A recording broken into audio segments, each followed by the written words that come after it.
Hi, everybody. How's it going today? How do you do? How Good. are you? I'm great. I'm great. Thank you so much for this series. It's not that often that we get the opportunity to kind of get a backstory to find out why somebody becomes who they become. So, Tom, let's start with you because, of course, you are Billy the Kid. So, Really? okay. Yeah, whatever, right? What kind of research did you have to do to find, because there's so much written and we've seen so much and heard about Billy the Kid. Ultimately, I wanted to know about your research, but did you see the guy as a hero? Ooh, good question. I'll speak to the research part first. Okay. I did a lot of research. I think, as with any historical character, you begin usually with the books and the accounts of them, and that is it's an immediate way in. It kind of opens the floodgates and it gets your interest piqued. And I think as an actor, really what you're trying to do from the beginning is get your imagination kind of sparking interest, Right. and get that kind of youthful, like playful interest kind of going. And so the books are a really good way to kind of open that gate. But then once you read two or three of them, and you realize that a lot of them are filled with different people's opinions and myths, and it's all subjective versions Right. of history, because actually there is no such thing as an objective version of history. History is usually told by the person who survived, or the winner, and so the most kind of prominent version of his life was written by Pat Garrett, who killed him. So that says a lot, right? Right. And so once that struck me, I kind of thought, okay, can I really trust Pat Garrett's opinion of Billy the Kid?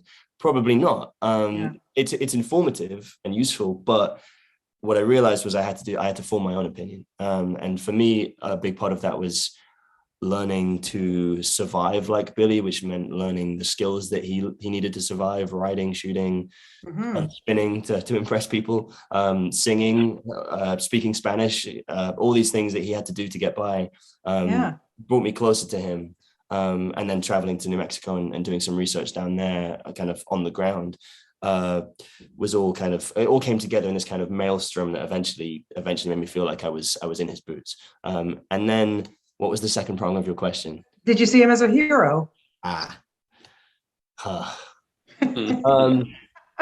No, It's a hard no. one, right? It was a really hard one, but it's a really good question. And it's one that I continually ask myself. I don't see him as a hero, mainly because he doesn't see himself as a hero. Right. He sees himself as someone who is just trying to do the right thing while surviving in a world that is brutal to him. Yeah. Uh, and also he's someone who's trying to do the right thing by his family first and foremost. He's a defender of his family. He's a defender of his mother, Mhm. his little brother, and then once they die, he holds them in his heart and he's defending their memory. And so Yeah. I think if you were to ask him today if he was alive, is he a hero? I think he would say no, because I think he knows that he did bad things for what he perceived as the right reasons. Yeah. And then he went on to defend the local native Mexicans of Lincoln County, New Mexico, like, which is really his big part to play in the Lincoln County War, which we will get to in season 2. Is Yeah. as a defender, he was defending the locals against kind of corrupt terrorism by the state. And so yeah, is he a hero? I guess he is, objectively speaking, but I don't think he sees himself as one. Yeah, absolutely. Okay, great answer. Okay, Eileen, because he mentioned the family, let's go to you next. Boy, was his mom ever a strong woman with what she went through. And what I find really interesting too is really how she kind of, formed Billy. Like so much of her compassion and stuff you see in him. So what did you see in her? And what did you, I mean, because let's face it, Michael Hurst, he writes great women roles.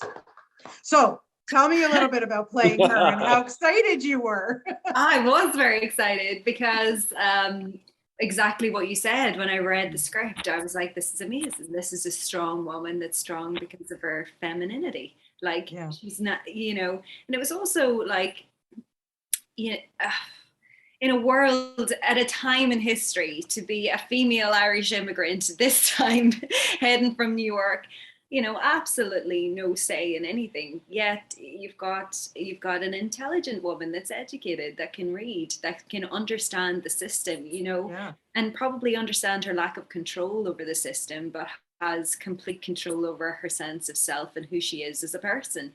And it is really lovely to play somebody that has such a good sense of self and this moral compass that like knows right from wrong, and her respect of people and her understanding of what it is to be a displaced people. So she can see so much in the other people immigrating along the way, or the people that then are on the land to begin with. You know what I mean? Like, she has the empathy and the compassion for people. And in a time like, I think she takes like the raising of her sons, like as any mother, I'm sure, you know, it's really important to her. And I think so much of her hopes and dreams of things that, you know, she has personal goals, like the whole way through the start of the series, she's saying the things that she wants to achieve. She wants to run a boarding house. She wants to run a restaurant. Yeah. She wants this American dream. And I think she instills a lot of, you know, like work ethic, everything into Billy, who he is, right from wrong, you know, understanding the world that he's in and realizing that, you know, who we are as people, or who we are as a person, is the main power that we have. And probably the fact that she is female probably gives her an element of that, because she doesn't have any power anywhere else.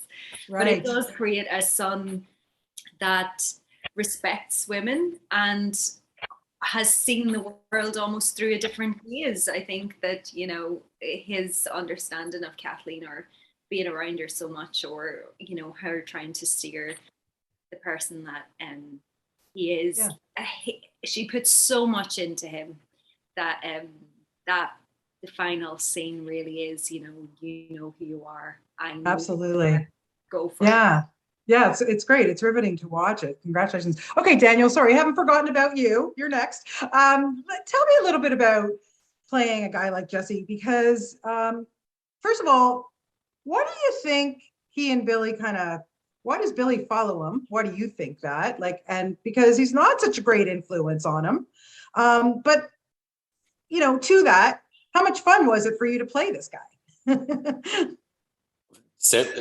Firstly, brilliant fun. So much fun. He is a bad influence, but I think he made Billy, when Billy is adrift in life. I mean, he's lost his mother, he's lost his father. Jesse's lost his parents, and so there's some form of understanding emotionally, I think, between the two of them from that point on. I mean, I think from everything I read, like, there's so much enthusiasm for the adventure of it all. You know, these guys loving. I always saw Jesse, especially, and Tom could speak to Billy, but like, as a guy who just thrived off of that. You know, I don't know if I'm going to make it out of this situation. This is such a hairy situation. And I think that at that point, that's when Jesse turns on. I think he is so functional in the most stressful, what would be stressful situations for everybody else. And I think Jesse sees a similar ability in Billy, in that he does as well possibly thrive in that environment. He is good in that environment. He is gifted. Right. He's talented. He's smart. He is probably sending him in the wrong direction. There's so many different places that Billy could have gone, and he's sort of grabbed onto Jesse. But it is a way forward, and a logical way forward, I think, for that time. I mean, these sort of cowboy figures were written about in dime novels, you know, and kids idolized and sort of hero worshipped and loved the idea of being a cowboy and going out on the range. So I think it's a very attractive proposition. It's those sort of the aphrodisiacs of adventure and money and power. Very powerful. Oh yeah, for sure. Just to wrap it up, you know, Tom, Michael Hurst has said that Billy the Kid, why he wanted to write this and create it is because it was his childhood hero, which I find that's really interesting. So I'm just wondering from you, Tom, in the acting world, have you met your childhood hero yet? I mean, Daniel Day-Lewis is someone who I adored as an actor, and I was lucky enough to be taught by him for a while in drama school, and he's been very supportive at certain points in the past 2 years, and so yeah, I suppose I have in certain cases, yeah, and There you go. I don't know. They say don't meet your heroes, but sometimes you should. I agree. There's nothing wrong with it. Well, I wish I had more time with all of you. You are all so fantastic. And Eileen, I'm coming out to Ireland in June, so I'm very exciting. Very quickly. What's the one place I need to go to? One place. The north. Visit the north. Actually, also go to the Ring of Kerry. It is beautiful. Oh, 100%. That's on the list. Yeah, my son's graduating from UCD, veterinary medicine. So we're going out to visit. Oh, yeah. My sister-in-law graduated from UCD in veterinary. She's next. No kidding. Amazing. We're basically related. Comforting. I love it. I can't wait to come back. That's the most Irish thing I've ever heard, Eileen. You guys are awesome. Thank you so much for your time. Thank you so much.